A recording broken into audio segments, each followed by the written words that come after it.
Hi, I'm a good law abiding citizen of India and I'm here to share the horrible experience I had with the top notch hospitals of Delhi.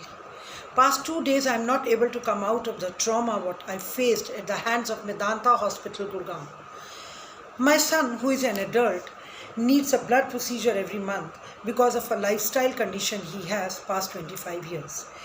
It is a life saving thing for him and he cannot do without it. Post his COVID test and all his treatments, it was his time to get that monthly procedure done. But to our alarm, for 4 days we kept going to all the hospitals of Delhi, but they would not give us the bed for one day.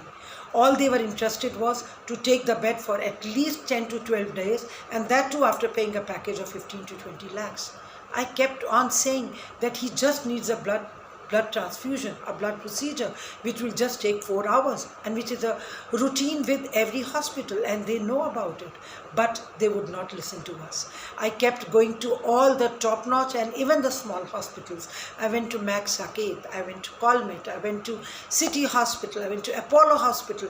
I went everywhere best possible, even the small nursing homes. They would refuse point blankly. Now I tried using all the pulls and the references, but I could not still get it.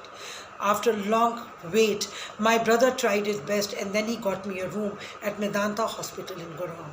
All they wanted me was to get my son admitted there, and they point blankly told us nobody is going to accompany him because of the corona scare we had, which we quickly agreed to. Now, once when my son early morning at 8:30 gets to the hospital, after 1.5 hours, we get a call from the hospital to transfer 2 lakh rupees immediately. I was shocked. I said, you had given us 3,200 rupees for the procedure plus the room charges. What is the 2 lakh rupees for? Straight away they kept, they relentlessly refused and said whatever the things are, they are different. As of now, you have got to pay 2 lakhs or then we are not able to do the procedure.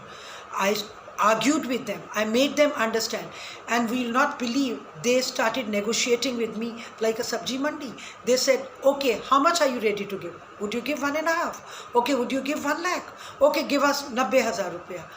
This was the kind of scenario, and that too on the telephone. I kept on the phone and I called the person who had arranged the bed for me. And when they spoke to each other, did I get a call?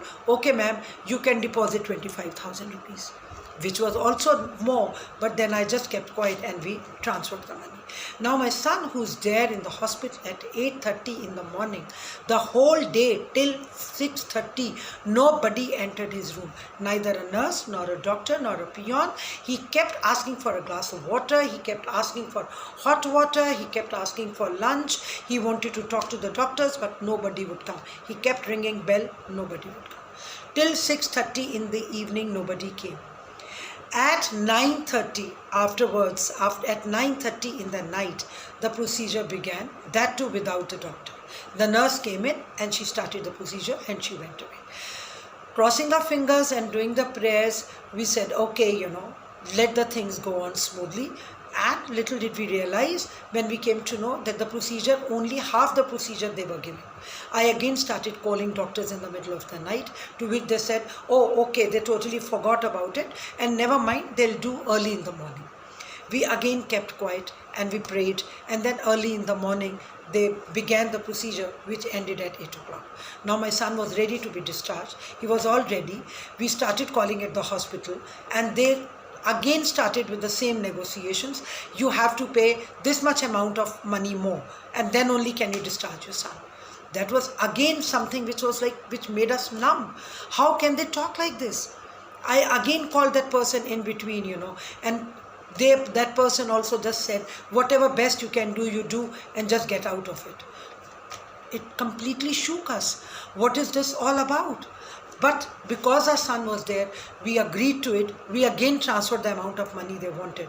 But still they would make the calls and they kept asking us all irrelevant questions. What kind of a COVID test? What kind of a treatment? Where did you go? When did you go? How did you go? I kept on requesting them, ma'am, all this if you had to ask, you should have asked at the time of admission and not at the time of discharge.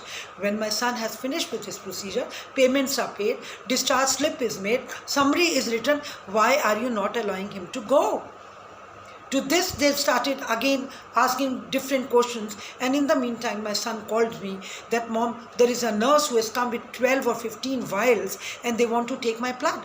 And they're saying this is the protocol of the hospital to do the blood test.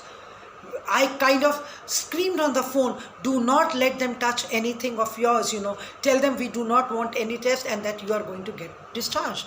The nurses went away, and again the hospital people are calling. They are trying their best to convince me, do this, do that kind of a test. The government will not allow this. The hospital will not allow this. And it was 4:30 in the evening without him being given a glass of water. And mind it, the room rent I was paying is 15,000 rupees. And not even a sip of water was he given.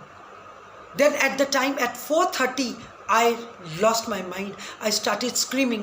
I started threatening them. If you do not allow my son to move out of the hospital, I'm coming with the police. I am going to call the women's cell and the police, and I'm right away marching there.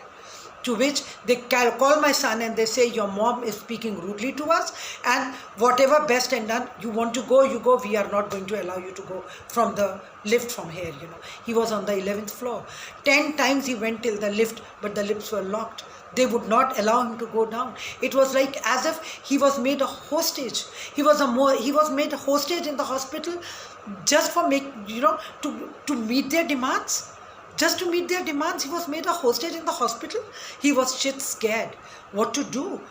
I again pleaded, they would not take my calls. I kept trying. I wanted to run away, but I knew they would not let me in the hospital because this big COVID scare is there.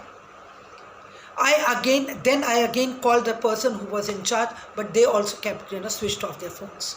I again requested, but they didn't listen. Then at the top of my pitch of my voice, I again threatened, I accused, and I really shouted and screamed and I cried. Did I come to know at 6 o'clock that my son called me, Mom, finally somebody has come up and they're taking me down and I'm coming back in my own car. And my son drove back in 40 minutes. And we could barely breathe those 40 minutes. Now tell me, Mr. Kejriwal, tell me, the Prime Minister of India, is this what the citizens of India are getting? We pay our taxes on time. We are doing everything best possible. You make us clap. You make us ring the bells for these kind of people? These butcher khanas, what they have made?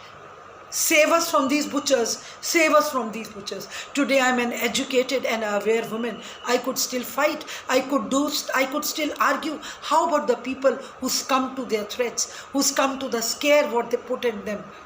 I'm again telling you, nothing is required. Nothing was required. They just try to force us with their pressures, and they try to make us emotional by taking big names of the medicines and the treatments and something, and, fleece money from us. These big hospitals, they take big loans to make big hospitals, and then they fleece money like this. Mr. Naresh Trehan, or I would say Dr. Naresh Trehan, who is the owner of this big hospital, when he comes on the TV, he acts as if he's a devta of some place. But does he know what is going under his nose? How many people are being fleeced? How many people are being killed unnecessarily? Request to the Indian people, please be alert. Be alert not only with COVID, but also with the drivers of these COVID who are driving us crazy. Look into it, Mr. Kejriwal, before it is too late. These hospitals should be shut. They should be closed down. Licenses should be cancelled. However big they are, they cannot play with our lives. They cannot play with our lives.